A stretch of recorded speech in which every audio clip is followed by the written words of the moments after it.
Hello. పెద్దమ్మ. మంచిగా ఉన్నారా? మంచిగా ఉన్నాం పెద్దమ్మ, మీరు మంచిగా ఉన్నారా? మంచిగా ఉన్నారా?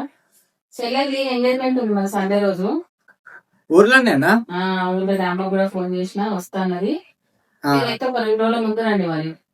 మేమైతే పెద్దమ్మ, మన ఫంక్షన్ అని నేను రాకపోతే ఎట్లా? అదే అంటున్నా, తొందర రండి. ఇస్తావా మరి ఒకసారి? బయట బట్టలు వింటున్నట్టుంది పెద్దమ్మ. సరే సరే చెప్పు మరి. మేము వచ్చేసాం, వారం రోజుల ముందు వస్తాం పెద్దమ్మ. సరే మరి. సరే సరే పెద్దమ్మ. రుక్మిణి, ఏమైంది బావ పిలుస్తుంది ఆఫర్ నుండి? ఏం లేదే, మనం ఐతారం రోజు ఊరికి పోవాలా. మా పెద్దమ్మ ఫోన్ చేసింది. ఏంటంట బావా? ఏం లేదు, మా చెల్లెది ఎంగేజ్మెంట్ ఉన్నది, పోవాలి అందరం కలిసి.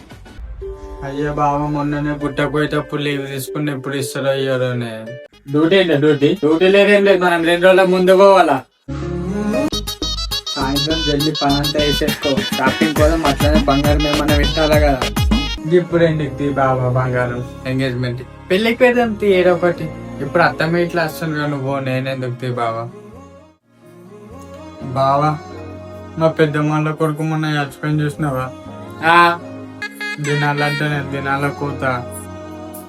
మొన్ననే లీవ్లు పెట్టినావుగా, ఇంకెన్ని పెడతావు?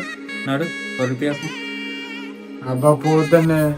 నువ్వు ఒక నేను ఒక మళ్ళీ మా వాళ్ళు అందరు ఏమో అనుకుంటారు. అసలు నువ్వు ఇట్లా అంటారు అని నేను ఎవ్విట్టుకోను. ఇప్పుడు దీనికుంటే పోకపోతే మంచిగా ఉండదు బాబా, ప్లీజ్. ఏంది ఇప్పుడు ఇంట్లో ఉండమంటున్నావు, పొమ్మంటున్నావా? నాకు ఆపదలు సంపదలు అసలు అల్లు రాను అనేసరికి ఏమో 2 రోజుల ముందు 3 రోజుల ముందు తీసుకొని పోతారు. ఆయన పోయింది కాక ఇంకా నన్ను తీసుకొని పోతాను, నా డ్యూటీసే పెట్టుకొని వాళ్ళు. ఈయనేమో మా పది ముచ్చాడంటేనేమో అసలు పంపనే పంపుతాడు. మా వాళ్ళేమో దేనికి రాలేవు అంటారు. ఇట్లా ఇస్తుంటారు ఉన్నకి ఇంకా దేనికి పంపుతాడు.